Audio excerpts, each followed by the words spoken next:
Hi, my name is Sam Dekbar, and this is Lab 3 Black Hole for Physics 2211. Let's get started with a brief introduction. The purpose of this lab in Part 1 is to calculate the mass of a black hole by analyzing the motion of a star orbiting it, and in Part 2, our purpose is to find the initial velocity needed of a spaceship to get close to the black hole. The key concepts and fundamental principles at play in the lab include Newton's second law of motion, also known as the momentum principle, Newton's universal law of gravitation, and differentiation in the product rule when it comes to parallel and perpendicular components. And here you can see a preview of our results. Here are the important equations for part 1, including the gravitational net force and then dividing that force into its parallel and perpendicular components. Part 2 uses our equation for gravitational force again when we are guessing values for initial velocity, and as you can see here, we have a new model. Here I have included some explanation and reasoning behind how we break up the parallel and perpendicular components of net force, as well as how we apply Newton's second law and Newton's law of universal gravitation. Now, let's jump into our experiment.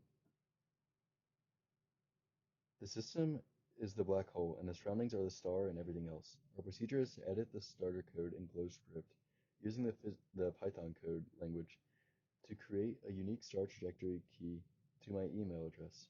In part 1, we estimate the mass of a black hole by analyzing a star's motion, which orbits the black hole. And in part 2, we want to simulate the motion of a spaceship around a planet and the black hole by calculating all the necessary gravitational forces, using Newton's second law to predict the motion of the planet and the spaceship. Then, we want to find the initial velocity for the spaceship to get close enough to the black hole without crashing and then leave the system. Our key assumptions are that the net force of the star is due solely to the black hole located at the origin, and the time between the data point and the trajectory is just 1 day. Now, time for our computational model and GlowScript code. Here we have the initial conditions of our code. As you can see in the top corner, I set the seed to sdekbar3 at gatech.edu, and some system properties we have the gravitational constant g, which is 6.7 times 10 to the negative 11th.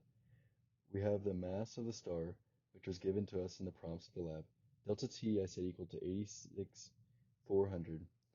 The time for the first observation data point is set to t equals 0, and then I added two variables. First, we have the total mass. This is a placemat for the sums of the masses to later use to compute the average mass of the black hole for our results by dividing this number by the number of repetitions through our loop. And I also added count to the starter code to be a placeholder for our counter of how many repetitions we make through the loop. Here in the code, we are applying Newton's second law and iterating over our data values. We compute initial and final momentum vectors. We use our momentum equals mass times velocity equation, then we calculate the star's change in velocity and change in momentum using equations we know. A good rule of thumb is that the changes in something equals final versus initial. Then we calculate dp dt. Then we use Newton's second law to calculate the net force, and this is from our lab equations that we went over earlier. Then we calculate dp dt of the parallel components and use Newton's second law to calculate the net force of it, and then we do the same for the perpendicular components. Finally, as you see here, we applied Newton's law of universal gravitation to find the mass of the black hole. Here you can view the computational model in action and see how it goes as a result.